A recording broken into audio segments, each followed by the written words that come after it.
Hey everyone. Now there are some books that I bought over the month that I haven't revealed, and there's really no excuse for me not to have done that. So if y'all would allow me, I want to go ahead and reveal these books right now. Now these are some books that I bought from both Second and Charles and Excalibur Comics in Shreveport. So here we go.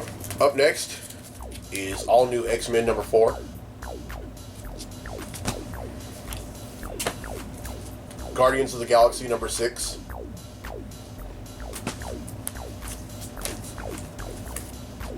Star Wars number 16.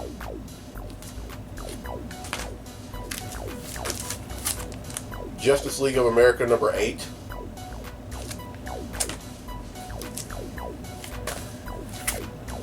Spider-Woman, or Spider-Women rather, Alpha.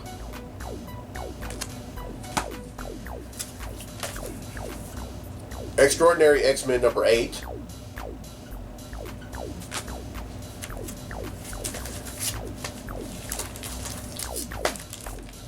Spider-Gwen number 6. Spider-Gwen number 7.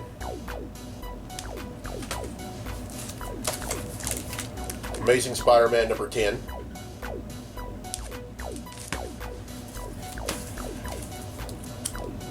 Invincible Iron Man number 8.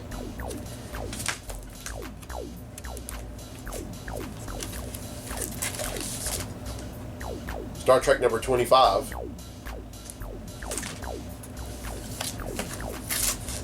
Star Trek number 26.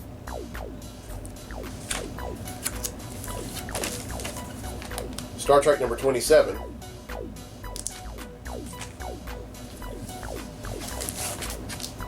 Star Trek number 28. And finally, Star Wars number 15. Alright, now it's 15 that I bought over the month. And that brings the total number of comics that I bought since December of 1997 to 7,291.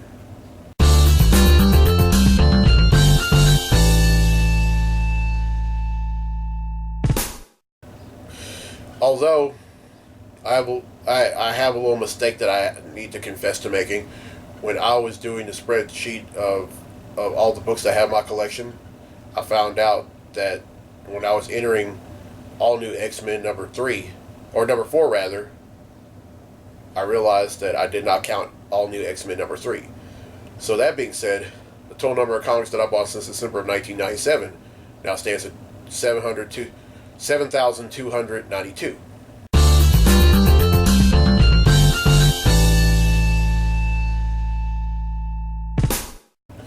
Alright, y'all have a show to watch, so get to it.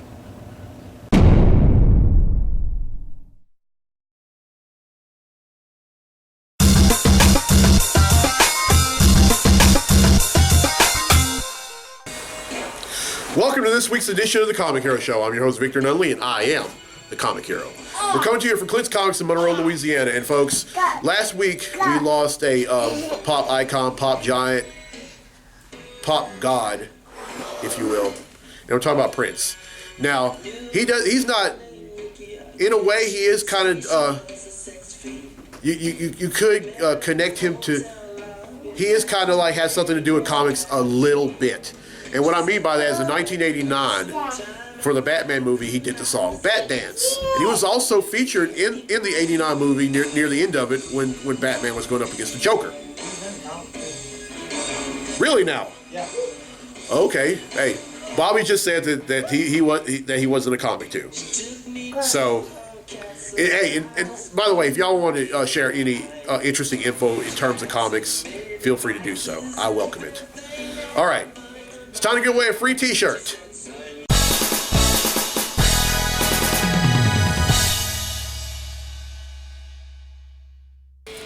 Now the question for this week was the Flash fights crime in Central City, Nebraska. True or false? Central City is an actual city in the state of Nebraska. The correct answer is true. And 2 people have answered correctly, and I'm about to draw their name. So the winner of the free Comic Hero t-shirt for this week is one of my co-workers at Arco, Susie Beck. So congratulations, Susie. You win yourself a free Comic Hero t-shirt. I know exactly what color you want, so you don't have to tell. All right, here's the question for next week's episode. What borough of New York is Daredevil from?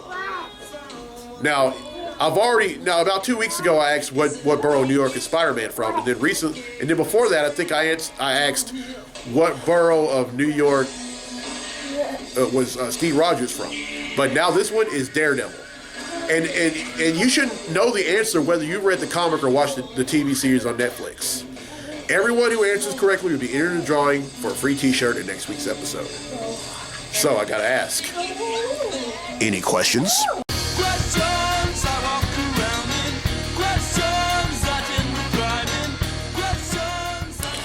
All right, 2 questions for this week, and they're both from Brandon Ringo from West Monroe, Louisiana. He asks, are you going to start reading the new Punisher series that starts next week? I feel like it's perfect timing with the new Punisher TV series that comes out on Netflix. Yes, Brandon, I am going to start reading it. Although if you would have asked me that about a few years ago, I would have said absolutely not. And the reason being is because back when I was young, stupid, and set in my ways, and still in the DC and Marvel bubble,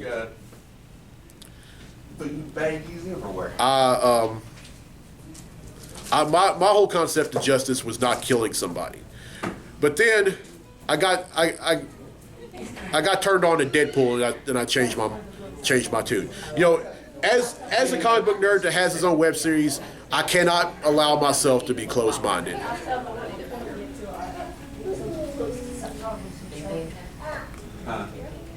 Yeah, and I got that 15 on that. So yeah, I am going to start reading I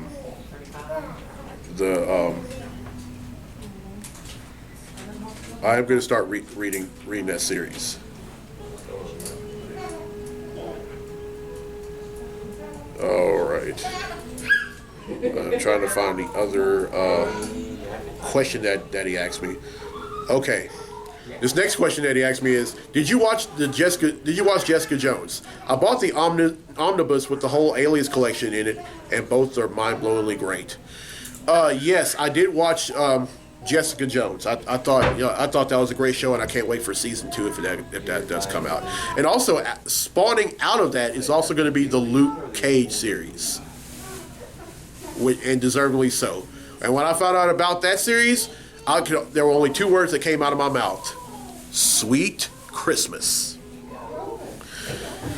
And I never did really read the Alias series, although I did read The Pulse, which is a continuation of that, and that was when she was pregnant with her, Luke Cage's daughter, Danielle. All right. Now, that's it for any questions. If you have any questions for that segment, contact info is down there. Now, Brandon Ringo, I tell you, this is the Comic Hero / Brandon Ringo show, because not only is he requested, not only is he asked questions for the Any Questions segment, he's also requested a DC versus Marvel. I mean, not DC versus Marvel, but a Comic Hero Throwdown Showdown, and this one is quite powerful. Representing DC, we have Wonder Woman, and representing Marvel, we have Captain Marvel. These two are going to duke it out in a segment I like to call the Comic Hero Throwdown Showdown. Welcome to the Comic Hero Throwdown Showdown. Today, it's Wonder Woman versus Captain Marvel. Wonder Woman possesses superhuman strength, speed, agility, durability, endurance, and reflexes, agelessness, flight, is a master hand-to-hand combatant, utilizes indestructible bracelets, and the lasso of truth. Captain Marvel possesses superhuman strength, speed, stamina, and durability, energy projection, and absorption, and flight. Who will win? This fight would make most of the male Comic Hero Throwdown Showdown fights look like 2 rats fighting. They may match each other in superhuman strength and speed, but Captain Marvel is no match for Wonder Woman's mastery at hand-to-hand combat. Captain Marvel then relies on an energy blast, but Wonder Woman blocks every blast with her indestructible bracelets. Wonder Woman then rounds up Captain Marvel with her lasso of truth and asks her, "Do you really think you're worthy of fighting me?" Captain Marvel replies by saying, "Yes." Wonder Woman then says, "You're wrong. You're a half-breed just like me." Wonder Woman then delivers a roundhouse kick right to the head of Captain Marvel. Wonder Woman wins. But wait! Just as Wonder Woman takes the lasso of truth off of Captain Marvel, the latter transforms into a reluctant binary form. She then punches Wonder Woman so hard that she's sent flying out of orbit. Captain Marvel wins. But wait! As she descends from Earth's orbit, Wonder Woman regains consciousness and takes off her bracelets. This unleashes her hidden power as Living Thunder, with being the biological daughter of Zeus. She returns to Earth and finds Captain Marvel. Instead of fighting, she tells her, "Good fight, sister. Now let's find our male counterparts and spar with them." This fight ends in a draw. And that concludes this fight on the Comic Hero Throwdown Showdown. Alright, well, I hope you enjoyed the Comic Hero Throwdown Showdown. If you have a request for a fight, contact info is down there. Alright, now it's time for Comically Speaking, so without further ado, let's talk comics!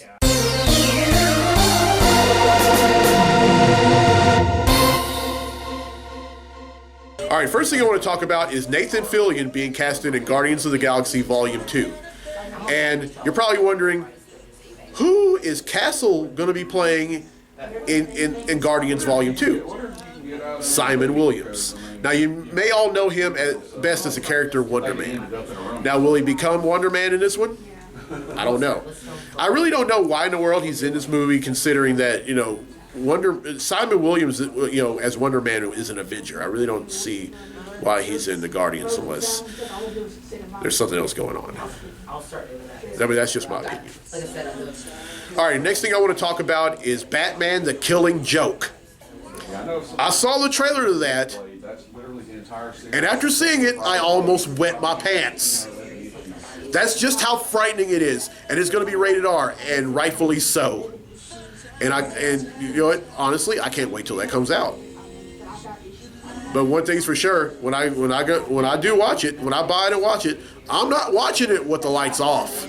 Oh no! I'm going to be gripping my pillow while I am watching that, and with all the lights on. And well, I don't know what else, but yeah, it's going to be very frightening. All right, that's it for Comically Speaking. Now then, let's get to the comics I bought this week. Comic books I bought this week.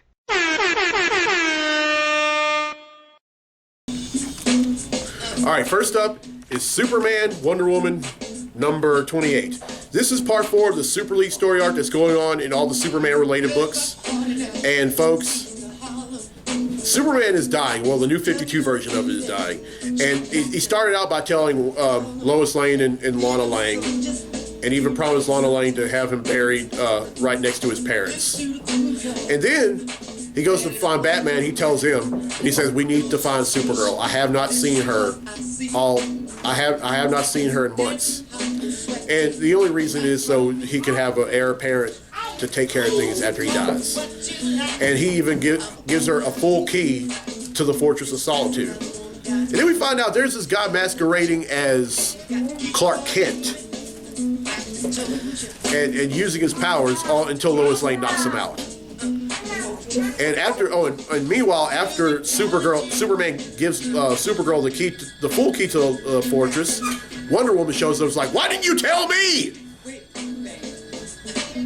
Uh-oh. All right, up next is Spider-Woman number 6. This is a continuation of the Spider-Women story arc that's going on.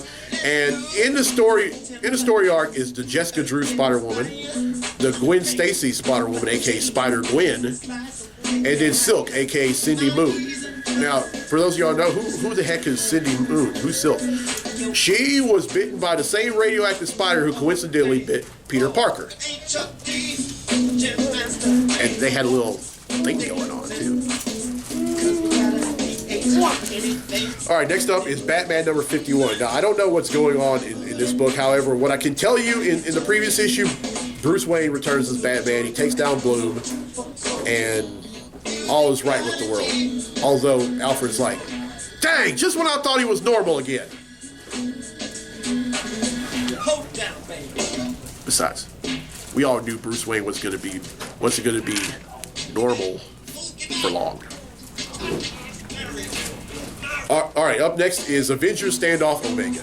Now, this is the conclusion to the standoff story arc that's going on in most of the Avengers-related books. And a lot of crazy stuff is going on. We found out that the Pleasant Hill... that Pleasant Hill was actually a prison in disguise for all the characters that were... all the villains, like the Wrecking Crew and all them. And we found out that Baron Zemo set them free. But I've done some research, and at the end of this issue, we're going to see the return of a hero we all thought died a long time ago. Now I wonder who it could be.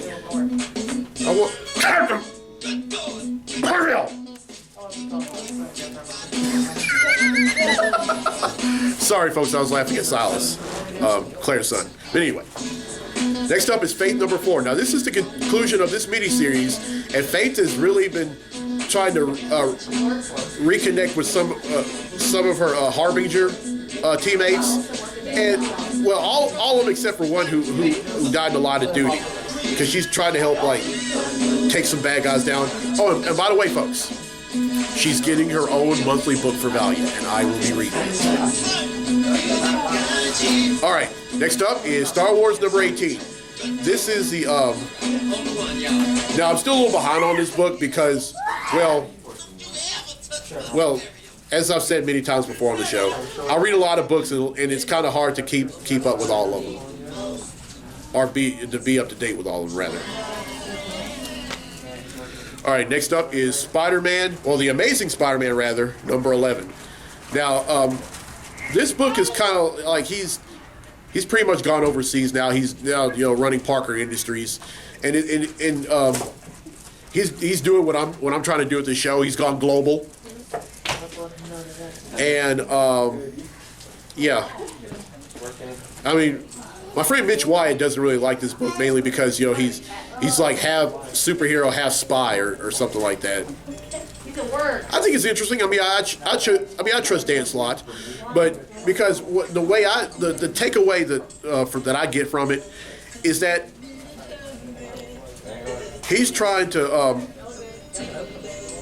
he's right. I mean, Peter Parker is now embraced the fact that he's now the whole thing. I mean, he's now the CEO of Parker Industries, which is something that was done actually by Otto Octavius when he was inside Peter Parker's body in the Superior Spider-Man book.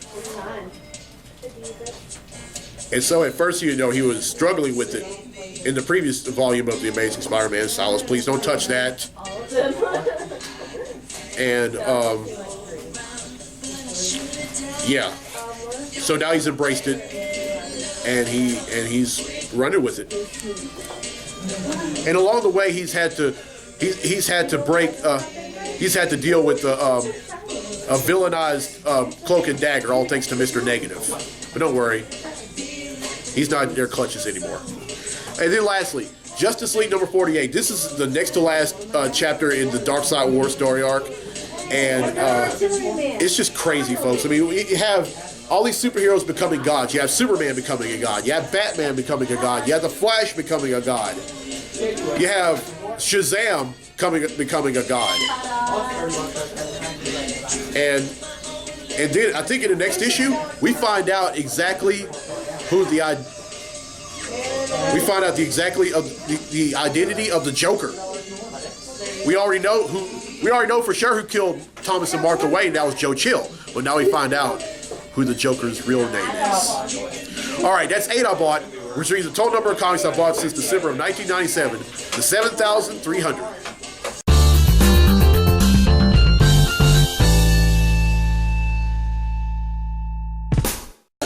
All right, well, I hope you enjoyed this week's episode, folks, and I'm really pumped about May 7th. I mean, May 7th is Free Comic Book Day. It's a tradition all throughout the world. It is or as I like to call it, the holiday. And we're gonna have something here in Monroe called Geeks Along the River next Friday. I'll be there. I hope y'all will be there. Oh, and whatever thing, folks. Just a minute. Now, earlier this week on Facebook, I gave some of y'all the opportunity, and it's still giving y'all the opportunity to decide on what shirt y'all want me to wear for Free Comic Book Day. Oh, and for the rest of y'all out here, y'all can go ahead and decide too. All right, and here are the choices. The Green Lantern Kyle Rayner comic hero tee, or the Kyle Rayner Green Lantern comic hero tee, rather. The Green Lantern Corps themed comic hero tee. I don't care about that. She's sexy, Daddy. I don't have her. I need her. The Clint Thomas Memorial comic hero tee that I originally wore in episode 85 of the Comic Hero Show when I did it over at Louisiana Comic Con down in Lafayette. All right, the Iron Man themed comic hero tee. And then finally, the real astute one, the Free Comic Book Day themed comic hero tee. Now, I'm giving y'all until next Friday to decide on, or until episode 110, which will be next week's episode, to help me decide on what shirt I want to wear. Now, if you have already voted on Facebook, please don't vote again. Your votes will count. All right, had fun with this episode. Like I said before, y'all were hearing some songs by Prince in the background. So anyway, I'm Victor Nutley. I'm the Comic Hero. We'll see you next week at episode 110, right back here at Clint's Comics. Well, I will reveal the shirt that I'm going to wear at episode 111, the Free Comic Book Day episode. So till then, be safe, be blessed, be a hero, and rest in love, Prince.